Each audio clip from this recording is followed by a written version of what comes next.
አምስት የአሜሪካ የጦር አውሮፕላኖች በሰላም በበረራ ላይ እያሉም እዚህ ቦታ ሲደርሱ ያለምንም ፍንጭ ተሰወሩ። ሰማዩ ንጹህ ነበረ፣ የአየር ሁኔታው ምቹ።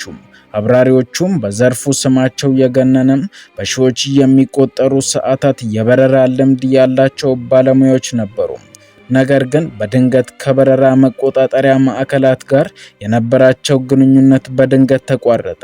የራዳር ስክሪኖች ላይ የነበሩት አምስቱ ነጥቦች በቅጽበት ከምድረ ገጽ ጠፉ። እነዚህን ለመፈለግ የተላኩት የማዳኛ አውሮፕላኖችም እንዲሁ ያለምንም ፍንጭ ተሰውረው ቀሩ።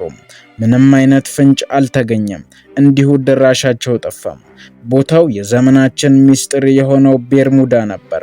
ሰላም የተወደዳችሁ፣ በዛሬው ዝግጅታችን ይዘንላችሁ የመጣነው በዓለም ታሪክ ውስጥ ትልቁን እንቆቅልሽ የሰዎችን አእምሮ ለዘመናት ያወዛገበውንና አንዳንዶች ወደ ሌላ ዓለም መግቢያ በር ነው የሚሉትን እንዲሁም ሳይንስ አፍ አውጥቶ ለመናገር አንገቱን የደፋበትን የቤርሙዳን እውነተኛ ሚስጥር ነው። እስከዛሬ ድረስ የተነገሩት አፈ ታሪኮች በእውነት ላይ የተመሰረቱ ናቸው ወይስ ከዚህ ሁሉ ጀርባም የምድር የተፈጥሮ ሕግጋት የደበቁት አስፈሪ እውነት አለ? ዛሬ በዚህ ሰፊ ዳሰሳችን የዚህን ቦታ መሰረታዊ ሚስጥር ከነሙሉ ማስረጃው እንነግራችኋለን። አብራችሁን ቆዩ። በምድር ካርታ ላይ ስንመለከተው የቤርሙዳ ሶስት ማዕዘን የሚባለው ግዙፍ የውሃ ክልል በሶስት ዋና ዋና ነጥቦች መካከል ይወሰናል። በሚያሚ፣ በፖርቶሪካና በቤርሙዳ ደሴቶች መካከል ባለው ሰፊው የባህር ክፍል ውስጥ። ይህ ቦታ በውጫዊ ገጽታው እጅግ ውብ ሰማያዊ ውሃ ይመስላል። ነገር ግን በውስጡ የያዘው አስደንጋጭ ታሪክ ግን ከማንኛውም አስፈሪ ፊልም በላይ እውነተኛና የሚያስደነግጥ ነው። በባህር ጉዞ ታሪክ ውስጥ መርከቦች ሲጠፉም መጀመሪያ ላይ እንደ ተራ አደጋ የሚታይ ነበር። ነገር ግን ጉዳዩ አሳሳቢ የሆነው አደጋው ከተለመደው የባህር ላይ ማዕበልና አደጋ ውጪ በሆነ እንግዳ ሁኔታ መሰወር ሲጀምሩ ነው። ታዲያ ይህ ሁሉ እንቆቅልሽ የጀመረው መቼ ነው? በታሪክ መዛግብት መሰረት እንደ አውሮፓውያኑ የዘመን ቀመር በ1945 ታህሳስ 5 ቀን የተከሰተው ፍላይት 19 የሚባለው ክስተት የዓለምን ትኩረት በከፍተኛ ሁኔታ ስቦም ነበር። አስሩም ልምድ ያላቸው አብራሪዎች ተነስተው ሲሄዱ የቡድኑ መሪ ሌተናል ቴይለር ድምፅ በሬዲዮ መቆጣጠሪያ ሲሰማም ቃናው ሙሉ በሙሉም ተቀይሮ ነበር። ኮምፓሳችን እየተሽከረከረ ነው፣ አቅጣጫችንን ስተናል፣ ውቅያኖሱ እንግዳ በሆነ መልኩ ነጭ ቀለም አለው፣ ከዚህ በፊት አይተን የማናውቀው እንግዳ ውሃ ውስጥ ገብተናል የሚሉ ድምጾች ከአብራሪው ተሰምተው ዝም አሉ። ከዛች የመጨረሻ ንግግር በኋላ አብራሪዎቹም ፕሌኑም አልተገኙም። ይህ ድምጽ የዘመናችንን ትልቅ ሳይንቲስቶች ጭንቅላት ግራ ያጋባም የመጀመሪያው ጥርጣሬ ነበር። ምክንያቱም እነዚህ አውሮፕላኖች ሲጠፉም እነሱን ለመፈለግ የተላከው ሌላኛው ግዙፍ ማዳኛ አውሮፕላንና በውስጡ የነበሩት 13 ሰዎች እንዲሁ ምንም ፍንጭ ሳያሳዩ ጠፍተው ቀሩ። ሰዎች ይህንን ሲሰሙ የተለያዩ ግምቶችን መስጠት ጀመሩ። አንዳንዶች በቦታው ላይ የጠፋችው አትላንቲስ ከተማ መንፈስ አለ ብለው ያምናሉ። ማለትም ሰዎቹ ተሰውረው ከምድር በታች በሚገኝ ሌላ ከተማ ወይም ሌላ ዓለም ገብተዋል ብለው ያምናሉ። ሌሎች ደግሞ ከሌላ ዓለም የመጡ ፍጥረታት ወይም ኤሊየንስ ሰዎችን አፍነው የሚወስዱበት መግቢያ በር ነው የሚል ሐሳብም አለ። ነገር ግን በዚህ ዙሪያ የሚደረጉ ጥናቶች ጥልቅ እየሆኑ መጡ። የባህር ውስጥ ተመራማሪዎችና የፊዚክስ ሊቃውንት ይህንን ቦታ በቅርበት መመርመር ጀመሩ። እናም ከዓመታት ምርምር በኋላ በቤርሙዳ ውስጥ የሚከሰቱት እነዚህ አሰቃቂ ጥፋቶች ከምድር የተፈጥሮ ማዕድንና ፊዚክስ ጋር የተያዙ እንጂ ከውጭ ኃይሎች ጋር እንዳልሆኑ የሚያሳዩ አስደንጋጭ እውነቶች ላይ ደረሱ። ከሚገኙት ዋና ዋና ሳይንሳዊ ምክንያቶች አንዱ የሚቴን ጋዝ ኪሶች ወይም ሚቴን ሃይድሬትስ መኖር ነው። ከባህር ወለል በታች በሚገኙ ግዙፍ ስንጥቆች ውስጥ ከፍተኛ መጠን ያለው የሚቴን ጋዝ ተከማችቶ ይገኛል። ይህ ጋዝ በድንገት ሲፈነዳም በውሃ ውስጥ ያለውን መጠጋጋት ወይም ዴንሲቲ በከፍተኛ ሁኔታ ይቀንሰዋል። ማለትም ውሃው በአረፋ ይሞላል። በሳይንሳዊ ሕግ መሰረት ደግሞ የውሃው መጠጋጋት ሲቀንስ ወይም በአረፋ ሲሞላም የየትኛውም መርከብ ተንሳፋፊነት በአንድ ቅጽበት ይጠፋል። በዚህም የተነሳ ግዙፍ መርከቦች ልክ በድንጋይ እንደሚመታ ብርጭቆም በሰከንዶች ውስጥ ወደ ውቅያኖሱ ጥልቀት ይሰጥማሉ። መርከቧ ብትሰጥምም በኋላዋ የሚቀር ፍርስራሽ እንኳ ሳይኖር በውሃዋ ግፊት ሙሉ በሙሉ ይዋጣል። ነገር ግን ጉዳዩ በውሃ ላይ ብቻ የተወሰነ አይደለም። በሰማይ ላይም የሚከሰቱ እንግዳ የአየር ጠባይ ክስተቶችም አሉ።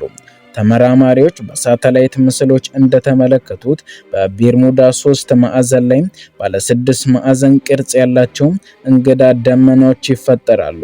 እነዚህ ደመናዎች እንደ አየር ቦምብ የሚያገለግሉ ከፍተኛ ፍጥነት ያላቸው አውሎ ነፋሶችን ይፈጥራሉ።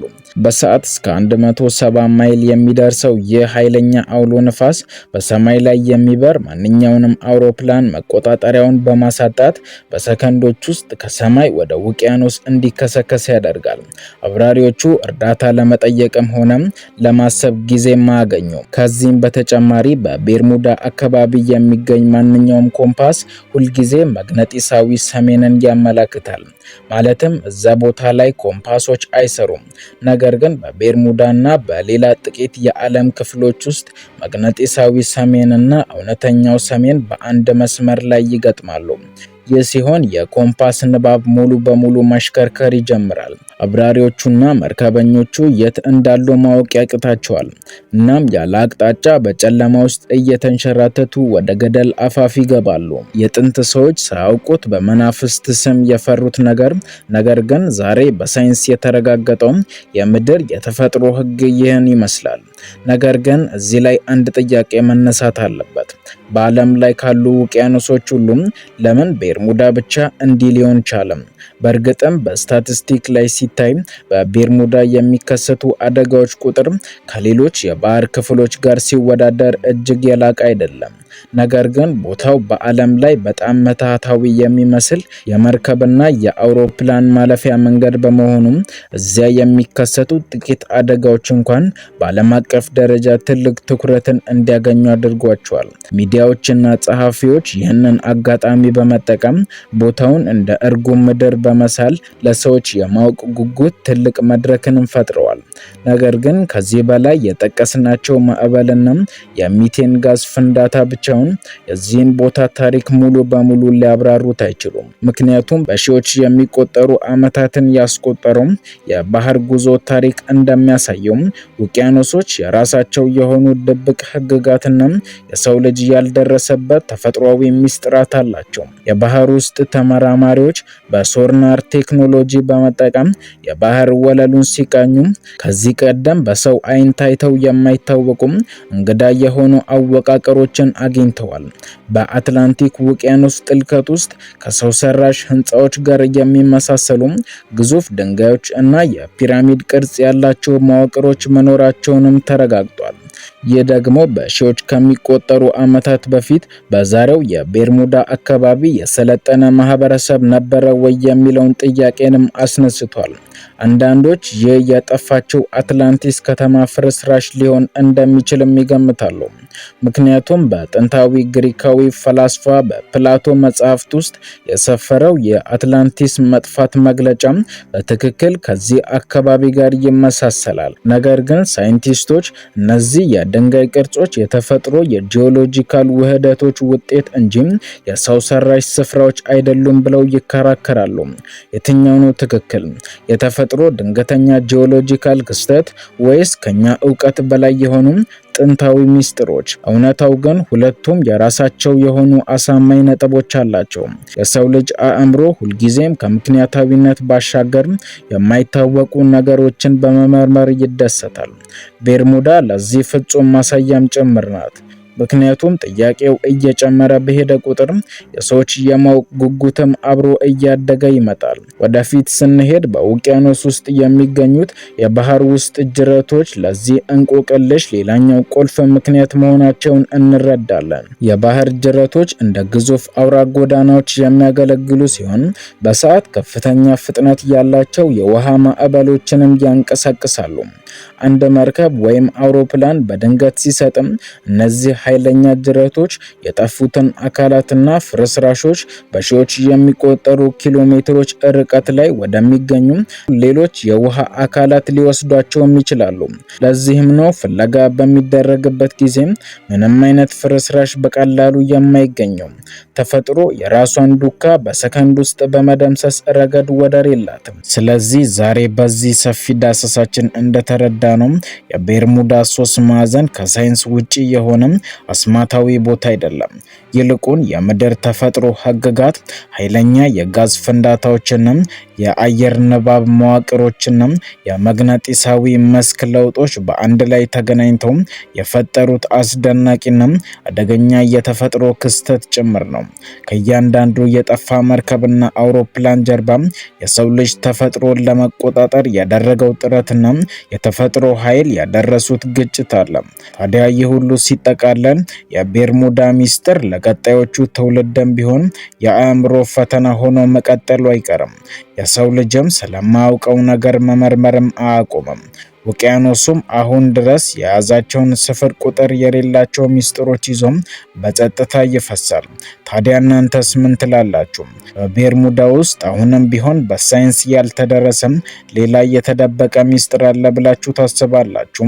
ወይስ ሳይንሱ ያቀረበው ማስረጃም ሙሉ በሙሉ አሳማኝ ነው?